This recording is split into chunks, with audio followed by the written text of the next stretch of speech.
ಎಂಬಲ್ಲಿ ಬೋಧನೆ ಮಾಡ್ತಾರ. ಅದು 5 ಜನ ಶಿಷ್ಯರಿಗೆ ಬೋಧನೆ ಮಾಡ್ತಾರ.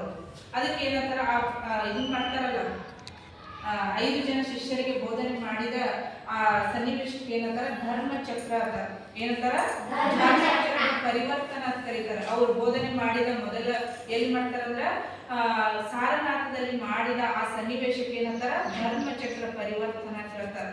ಅವರು ಮತ್ತೆ ತತ್ವಗಳನ್ನು ಹೇಳ್ತಾರೆ. ಯಾವ್ಯಾವ ತತ್ವಗಳನ್ನು ಹೇಳ್ತಾರಂದ್ರ ಸತ್ಯ, ಅಹಿಂಸೆ, ಅಸ್ಥೇಯ, ಬ್ರಹ್ಮಚರ್ಯ. ಸತ್ಯವನ್ನ ಹೇಳಬೇಕು, ಯಾವಾಗಲೂ ನಾವು ಯಾರಿಗೆ ನೋವನ್ನು ಕೊಡಬಾರ್ದು. ಮತ್ತು ಅಸ್ಥೇಯ ಅಂತಂದ್ರೆ ಕಳ್ಳತನವನ್ನ ಮಾಡಬಾರ್ದು. ಬ್ರಹ್ಮಚರ್ಯ ಅಂತಂದ್ರೆ ನಾವು ಯಾವಾಗಲೂ ಪರಿಶುದ್ಧವಾಗಿ ಇರಬೇಕು ಅನ್ನೋದು ಹೇಳ್ತಾರೆ. ಹೌದಾ?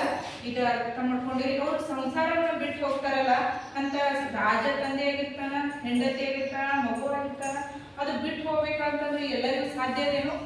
ಇಲ್ಲ. ಅದು ಮಹಾನ್ ವ್ಯಕ್ತಿಗಳಿಗೆ ಸಾಧ್ಯ.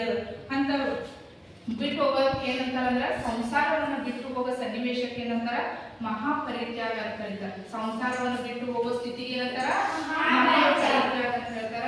ಅವರು ನಮ್ಗೆ ಏನ್ ಹೇಳಿದ್ರು ಅಂತಂದ್ರ ತತ್ವಗಳನ್ನು ಹೇಳ್ತಾರ, 4 ತತ್ವಗಳನ್ನು ಹೇಳ್ತಾರ ಮತ್ತು 6 ಸತ್ಯಗಳನ್ನು ಹೇಳ್ತಾರೆ. 6 ಸತ್ಯಗಳು ಯಾವಂತಂದ್ರ ಆಶೆಯ ದುಃಖಕ್ಕೆ ಮೂಲ ಕಾರಣ. ಏನಂತಾರ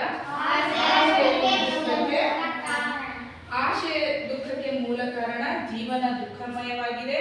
ದುಃಖವನ್ನು ನಾವು ಆಶೆಯನ್ನು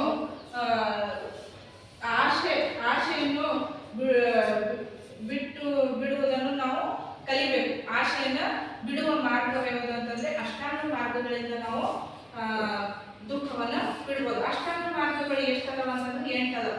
ಅವು ಅಷ್ಟಾಂಗ ಮಾರ್ಗಗಳು ಏನಂತಂದ್ರೆ ನಮ್ಮದು ಒಳ್ಳೆಯ ಯೋಚನೆ ಆಗಿರ್ಬೇಕು, ಒಳ್ಳೆಯ ಕೆಲಸ ಆಗಿರ್ಬೋದು, ಒಳ್ಳೆಯ ಸಂಕಲ್ಪ ಆಗಿರ್ಬೇಕು.